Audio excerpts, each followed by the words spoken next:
All right, YouTube, there's a very good article in the description from Princeton sort of formulating what's going to happen delegate-wise on the Republican side, and I generally concur with their message. The title is essentially, Indiana may or may not even matter anymore. The fact is this: let's assume going forward that Ted Cruz manages to win Indiana. Now, it's a winner-take-all state, so Trump gets nothing if he loses there by even a single vote. Going forward, though, what's going to happen? The state of California contains more than half the votes Trump needs to secure 1237 right there. Think about the states that are up. New Jersey, I think it's 57 delegates. Trump gets those. It's winner take all. He will get all of the delegates there. There's no question in anybody's mind. That's other than New York, that's the most Trump-friendly state you can imagine. He's got Christie backing him, which helps him, I guess, with Christie's remaining fans at least. He'll probably pull in 65% of the vote or so in that state. He has no chance of losing there. West Virginia, he was up early and often at very high numbers in West Virginia. You think it's got the two things that Trump has capitalized upon the most effectively, outside of getting independent support, are both in heavy play in West Virginia. That is the loss of jobs overseas. West Virginia has taken a massive hit, and they hate Obama for the coal industry getting knocked down. One of the things, by the way, that I think Obama he could have handled it more ably. He could have, at least helped people that he was putting out of business, but it was necessary for the oil boom, so I'll give him some credit for that. But the loss of business, especially coal, steel, also at play in Pennsylvania, helped Trump a lot there. We saw he overperformed by about 8 points in the state of Pennsylvania. Astonished everyone. He got every delegate there, other than I think like 2 for Kasich. And also the nativistic argument, the border. Nativism, white nativism is heavy in that area of the country. You see the crux between the Deep South and the Northeast. You've got both things at play right here in West Virginia. So he'll get all the delegates there too. That gives him almost 100 delegates between just those 2 states. You add that to his current total, and he's anywhere from 1050 to 1100 right there.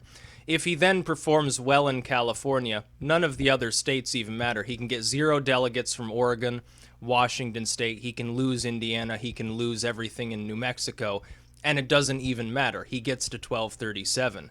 The fact is that those 2 states coming up in a few days, if he wins Indiana, he is assured 1237. I will tell you that. If Trump wins Indiana, and right now 60-40, I would say Trump has an advantage. Most of the polls show him ahead. It's an open primary. He's got the wind at his back because of his latest victory, the 5 states that he won the last time around. I give him an advantage, not a significant advantage, but an advantage. We have to wait for more polling. We're certainly going to see 2 or 3 more polls in the next couple of days. We'll have a better idea. We've got one poll showed Cruz up 15 points, but Trump's internal polling shows Trump above 50. The other polls seem to concur with that lately. The ARG poll, the Marist poll, show him up by double digits. I give him an advantage mathematically in Indiana. I think he might outperform there, honestly, in which case the process is over. But even if he loses, Trump is the inevitable nominee now. Donald Trump will be the Republican nominee. He almost certainly will surpass 1237. These projections showing him getting 90 or 100 delegates in California, one thing you've got to understand, people take Nate Silver seriously. So when Nate Silver says, we can see Trump getting this 100 delegates in California, he's not saying that's the total he expects Trump to actually get. That's saying those are the delegates which we know he will get. We know he's going to win California. The polling is all there. We know he's far ahead. He's very, very unlikely to be supplanted as the leader there. That's the minimum number he's going to get. 150 is probably closer to what he gets in California. By that time, if he wins Indiana and West Virginia, then going into this final slew of states, he might get all of the delegates. You might see support utterly collapse for Cruz and Kasich. Governor Pence endorsing Cruz in Indiana really ultimately doesn't mean that much in the scheme of things. You've got a candidate who is now by many seen as inevitable or at least presumptive. He has outclassed his opponents in strategy. He is leading everywhere, essentially. It no longer matters. In Oregon, We have a poll there. Trump was 17 points ahead.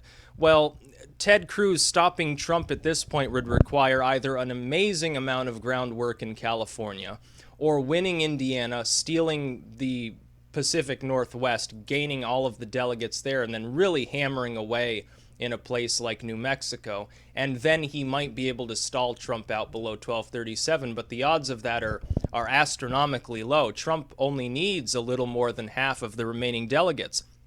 That slides down, I believe, to 49% of remaining delegates if he wins Indiana. The difference is this. If Trump wins Indiana, it's all over. Mathematically speaking, nobody can possibly stop him from hitting 1237. But even if he loses, there's only about a 3% chance or something that they're actually going to stop it anyway. The odds are still so heavily in his favor, especially when you consider the states coming up, West Virginia, New Jersey, and California. The odds are so stacked against his opponents, it's almost not even worth considering the Indiana primary. I happen to believe Trump has an advantage. But all of these people making a big fuss about how important Indiana is, it's the last stand for Cruz, you've said that 2 or 3 different times. People said in Nevada, this is the last chance to stop Trump from running away with this thing because, no person who has won New Hampshire, and the nominee always wins Nevada, or except for this one race like 40 years ago. The nominee often loses Iowa, and so everything's looking up for Trump, but if they can stop him in Nevada, they can stop him for good. Then they said the same thing on Super Tuesday. They said, oh, Super Tuesday, they can stop him here. He wins 7 states. He wins more than half of the states that are up for voting on Super Tuesday, and people still pretend that he's not the front runner, like he's still a meme candidate or something, and they're crying on TV, and Megyn Kelly's having a breakdown, Ben Shapiro's going off to pray to Jehovah or something. And then they say the same about the last race. They say, oh, well, Cruz can still knock enough delegates off in Pennsylvania, in the voting districts. So, Trump will win Connecticut and Rhode Island, but he might lose Maryland, which was never a possibility. He might get stalled out in Pennsylvania. Kasich could win Delaware. And it didn't happen. He won basically everything on that night and shot well ahead. He's up around 1,000 now. So I don't think, I think there's no way they can stop Trump, even if he loses Indiana. The fact is, though, if you look at the polls out of Indiana, Cruz's internal polling shows a collapse for Cruz. Cruz and Kasich have strangulated each other by looking complicit with this retarded deal that they made that they didn't even apparently go through with fully.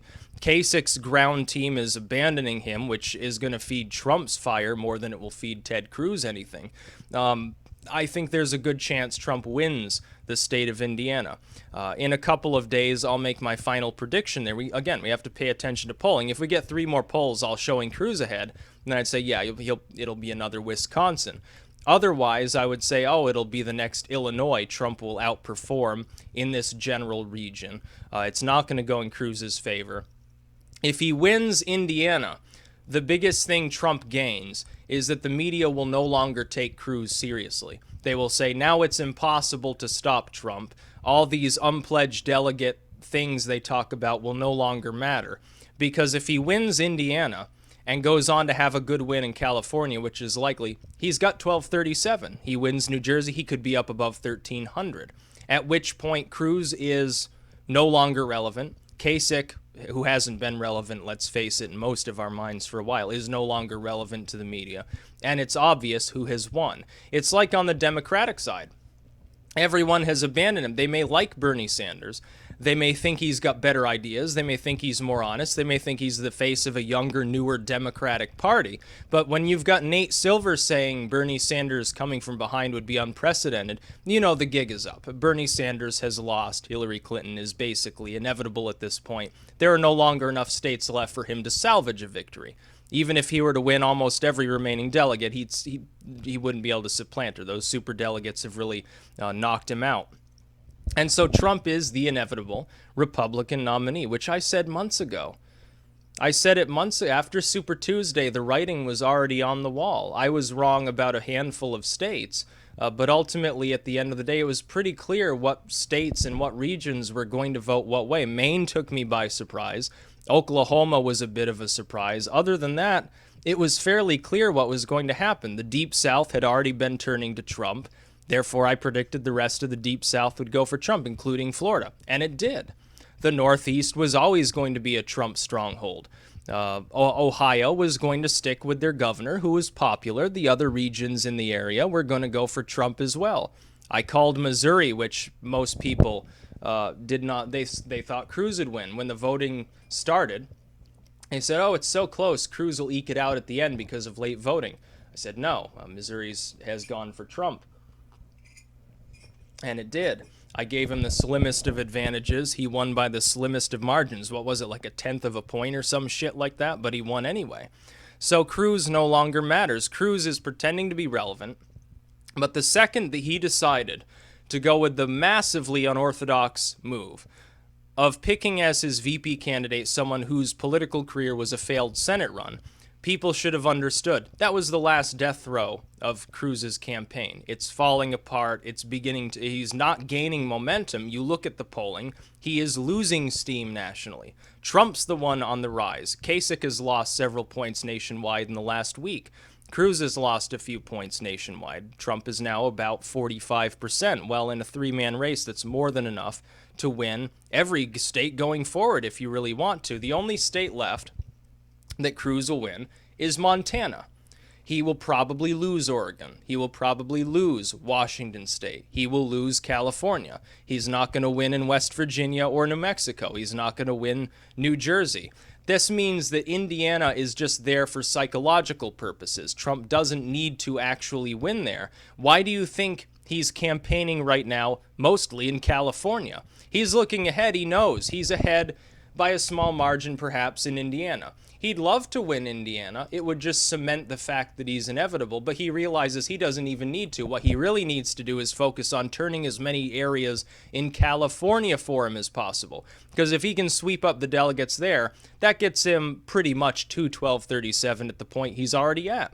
He can get up very close to 1,200 delegates just by winning big in California, and he will.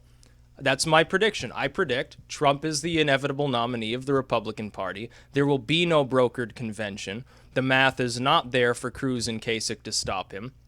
And you may very well see somebody like Rubio jumping aboard his campaign and telling his delegates, vote for Trump on the second ballot if it comes up, in which case the race is over. That's going to undo all the damage Cruz could do with these unpledged delegates, and then some.